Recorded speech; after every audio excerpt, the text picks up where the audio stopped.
When you watch a TV show or read a book, do you feel like you know these characters?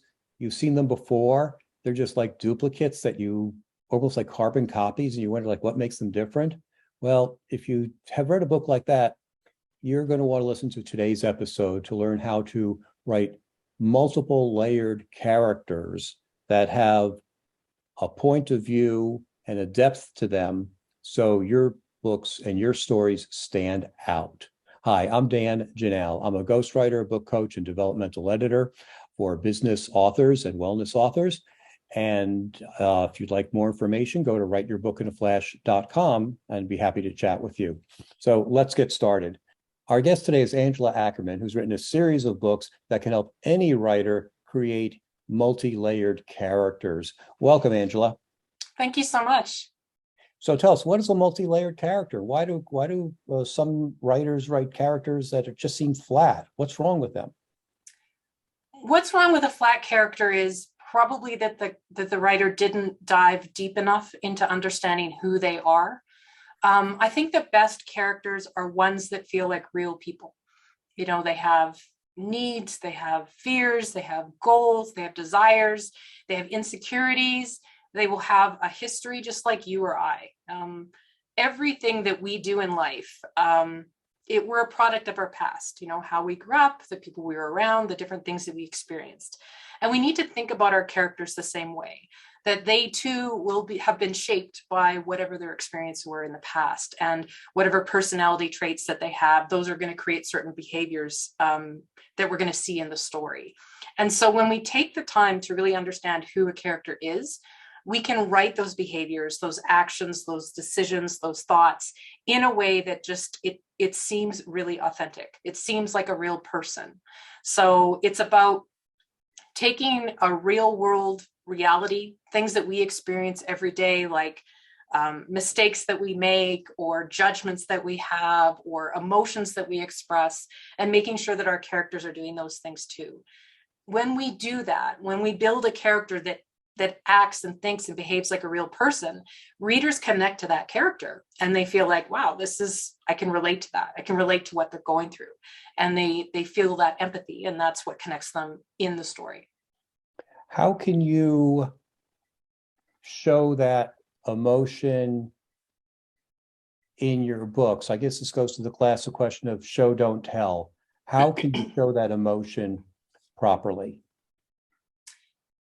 Well, the first thing that you need to do is really understand who your character is and how they would express emotion. Because each one of us are different. We're all going to express emotion in a different way. We're all going to have certain comfort levels with emotion depending on the people that we're around. And so our characters will have the same, you know, a character might not feel comfortable expressing certain emotions at certain points in the story. Maybe they're around people that they don't trust, or maybe they're in a situation where it really is important for them to keep a straight face and to hide what they actually feel. The problem is that we have to make sure that one person is always in the loop, no matter what the situation is. And that's the reader. The reader always needs to know what the character is feeling. So we need to find ways to be able to show that and convey that to readers, even if they're trying to hide it from everyone else. So understanding who our characters are and understanding what's motivating them in the story is going to lead us to what kind of emotions they're going to show and to what degree. Because again, if the character has reasons to not show those emotions, they're holding back, we need to respect that in the story and make sure that we show them hiding those emotions, but that the reader still understands what's going on. Can you give us an example? Yeah, let's say we have a character who is, maybe she's like a double agent or something like that, or she's someone that she's within a trust circle of the bad guy, we'll call him. And maybe she's inserted herself into the role of, I don't know, a server. They're all in a hotel room. She's brought in a bunch of food. She's just setting it up on a sideboard or something like that. And there's this group of bad people talking about different things. And she's there to collect intel. And maybe while she's there, someone comes in the room and reveals that someone has been killed.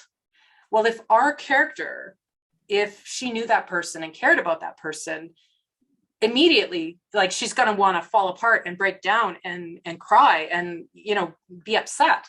But if she does that, she's going to reveal her cover. Everybody's going to wonder, okay, who is this person? Why should she care? And so it is in her best interest to hold those feelings back. And so we would have to show it. We would have to show her, feeling those emotions, but also hiding those emotions, if that makes sense. So what she might do is she might momentarily like lose strength, right? You've just been dealt a blow that someone that you care about's been in an accident. Maybe she she stumbles a bit and has to grip onto the table. And she, the couple dishes clatter and everyone kind of turns and looks and she sort of, she apologizes and then straightens something to mask what just happened. That momentary weakness where she revealed her actual feelings, she has to now mask. So if you did something like that, you're showing her keeping that straight face, keeping that persona of, I don't know any of these people, I don't know what's going on, but you're also revealing to readers who are in the know. They know why she's there. They know that she knows that person, and they can see that she has been dealt a blow by this news. So in that way, you're walking the edge of both of those realities. I want to compliment you for creating that story on the fly. This is not a prearranged question. We're just free forming this, and you managed to create a whole scene or a whole story just like that. So I'm very impressed. You've written a series of books. You've written a series of books that talk about the emotions, positive and negative, about hundreds of different personality characters.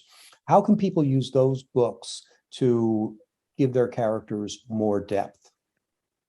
Well, the two books, the positive and negative trait thesauruses, these each look at kind of the light and dark side of a character, because all characters are two-sided. Everybody will have good qualities, including your villain or your antagonist. Like, as much as we want to think that they're all bad, no one is all bad. They may have really good, strong qualities that in fact make them more of an adversary, because if they're very strategic and cunning, well, that's going to make them a harder person to beat for your protagonist. So even the bad guys will have good traits. And we want to make sure that our characters, whether they're the protagonist or a love interest, or like I said, a villain, that they do have a complete personality. So you would want to think with your character's positive traits, you would need to think about, what is my character looking to achieve in the story? And what personality traits might help them do that? You would also want to think about their identity, like, who are they? What kind of personality traits sort of will, reveal to readers who this person is? Are they very studious? Are they someone that they like to study? They're a little bit more serious, but it's because they really care about something. Is that going to come out in the story? If so, you can look up a particular positive trait like studious, and you can find out all the different, traits, that behaviors that they might exhibit. Things that they might do. It gives you examples of different characters with that trait from fiction or film, just to sort of get you thinking a little bit about what that personality trait, what that's going to look like on the page, and how they're going to behave, and the way that they're going to think. Someone who is studious or intelligent, or even cautious, they're not going to just like make rash decisions. That's just not who they are. So, it's all about creating and designing a personality that's going to line up with their behavior. And if it doesn't, for some reason, like, let's say that our character is someone who is a little bit cautious and they're studious, and so their tendency is to really think things through, investigate before they actually make a decision. If we have a situation in the story where they do make a rash decision, then we need to make sure that readers know why. Is there some pressure on that character where they don't have the luxury of really thinking it through? They have to make a decision now.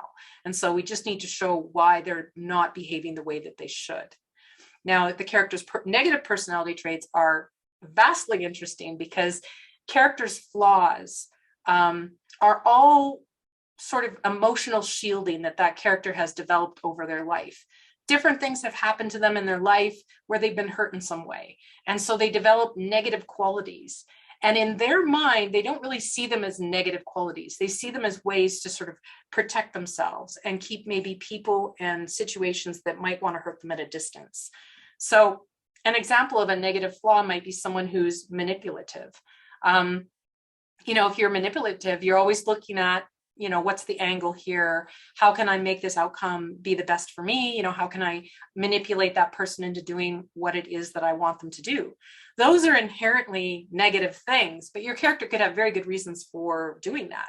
Maybe they, grew up in a situation where no one was their advocate. No one was there on their side. No one cared about them. And so they had to navigate life learning how to manipulate people to get what they want to stay safe.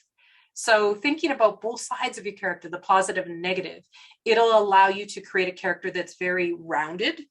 And some of the flaws that your character has, these may be things that are going to become more prominent in the story. They're going to cause your character to make mistakes. They're going to, they're going to trip up in their relationships and stuff like that. I mean, obviously, if you've got a protagonist who's a little bit manipulative and there's a love interest and he's trying to win her heart, well, he's got to figure out how to not be manipulative anymore. He needs to realize that if I do this to her, I'm going to lose her. So how do I stop being this way when this is what I know? And so it creates these deeper questions that can come out in the scope of your story. And that's really important because readers are not dumb. I read a review, several reviews for an author who I follow religiously. Every time a book comes out, I buy his stuff. He has a series and it's wonderful and I really like it. But for this one book, I happened to read the reviews beforehand. And it was amazing how many people pointed out that the villains seemed flat. They didn't seem to have much personality. They were indistinguishable from one another. And this is for a guy who's written maybe 30 books in this series. I mean, someone who hits the true New York Times bestseller lists for a few weeks before it drops off. So it's, not some nobody. Readers can really spot that. So they need to read your books. Everyone who's writing books about characters needs to read your books. Tell us, Angela, how can people find out more about you and your books and your services? People can find me pretty much anywhere online. I'm across all social media, so you can just look up Angela Ackerman. I also have a website called Writers Helping Writers with my co-author Becca Puglisi, and that's where we help writers gain more insight into the craft of fiction, all different topics on writing. You can find lots and lots of help there. And then I have a second site called One Stop for Writers, which is onestopforwriters.com. And that's where Becca and I help writers beyond our books. We have all these books on different descriptive topics, but in reality, we've actually written a lot more thesauruses than we have books for. And so all of them live at One Stop for Writers, along with different tools that we've built that sort of demystify some of the harder to understand aspects of storytelling, like building characters or plotting a story or building a world. And we help writers really think and write like story experts so that comes through in their writing. Great. Thank you for joining us today. You can see the links for all of her books in the show notes below. Thank you so much for joining us today, Angela, and thank you everyone for watching our podcast today. We have more than 150 videos on the YouTube channel, Write Your Book in a Flash, to help you write your book in a flash. Check them out. Thank you. Thank you.